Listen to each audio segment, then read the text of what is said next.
נלחמת 1.5 שנה ברצועת עזה ולא ניצחת.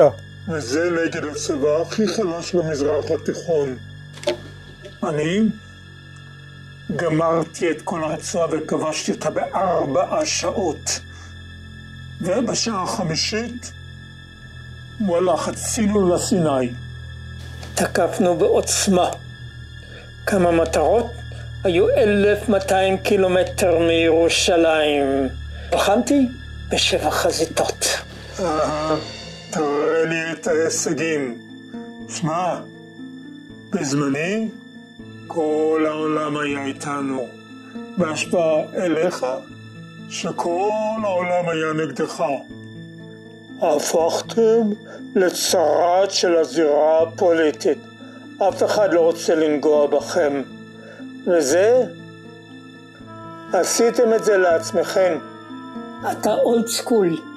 בזמנך היה עולם אחר. איזה עולם? עולם שלך?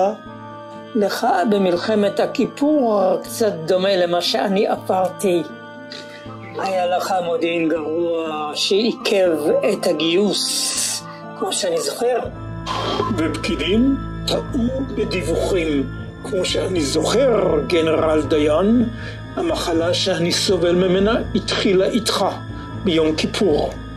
השמאל שם מקל בין הגלגלים והפילו את ממשלת גולדה. איזה תותחית. כן, תותחית. אז לנקודה. אני הפתעתי אותם באמבוש היסטורי. אתה נתת להם להפתיע אותנו. היה שסע בעם.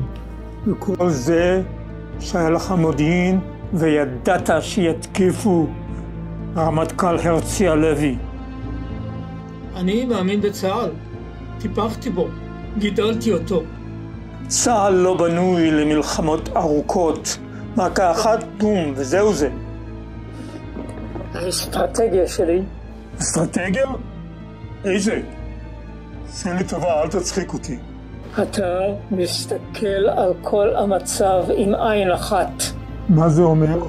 זווית השקפה מוגבלת. שמע, אני נחשב בספרי ההיסטוריה כגנרל אגדי. ומי אתה? מה אתה? כישלון אגדי. פדיחה צבאית. היי דיין, רוצה לתפוס כוס קפה?